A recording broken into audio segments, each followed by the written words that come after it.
Trending muli ang aktres na si Barbie Imperial matapos itong mapagkamalang nanay ng bunsong anak ng dating mag-asawang sina Richard Gutierrez at Sara Lahbati na si Kai.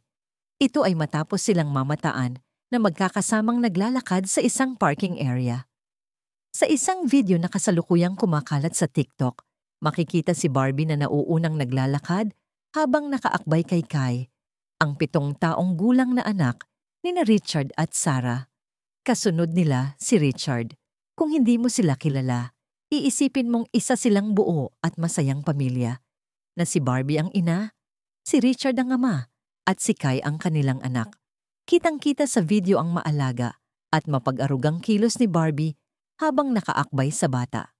Halatang malapit ang loob ni Kai sa aktres dahil komportable ito sa pisikal na lambing at tila sanay na sa presensya ni Barbie.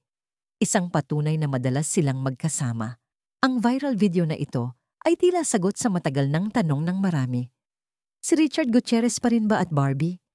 Ito'y matapos kumalat ang mga litrato ni Richard na nakitang magkatabi sa isang couch kasama ang model na si Charlotte Winter, ex-girlfriend ni Sean Gasa.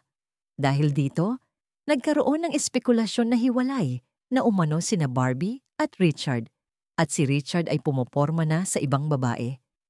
Ngunit ang naturang video ay tila patunay na tsismis lamang ang lahat ng ito, dahil kitang-kita na masaya at sweet pa rin ang dalawa. Kamakailan lang din ay kumalat ang ilang larawan kung saan magkasama sina Barbie at Richard sa isang restaurant kasama ang kanilang mga kaibigan. Isa pang ebidensya na hindi totoo ang breakup rumors. Matatanda ang matagal ng usap-usapan ng umano'y relasyon ni na Barbie at Richard, pero hindi pa rin nila ito direktang kinukumpirma. Gayunpaman, ilang beses na rin silang namataang magkasama sa mahahalagang okasyon ng bawat isa, pamilya, bakasyon, at personal na selebrasyon. Ngayon na lumabas pa ang video kung saan si Barbie ay inaalalayan si Kai, mas lalong lumalakas ang paniniwala ng netizens na sila nga talaga, at si Barbie ay tila isang second mommy na ng bata. Komento ng netizens, "The hell, bonding sa anak. Taray, stepmother."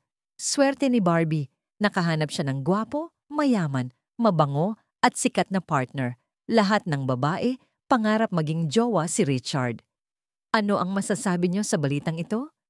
Tama lang ba ang pakikipag-close ni Barbie sa anak ng boyfriend niyang si Richard? Share your comments below.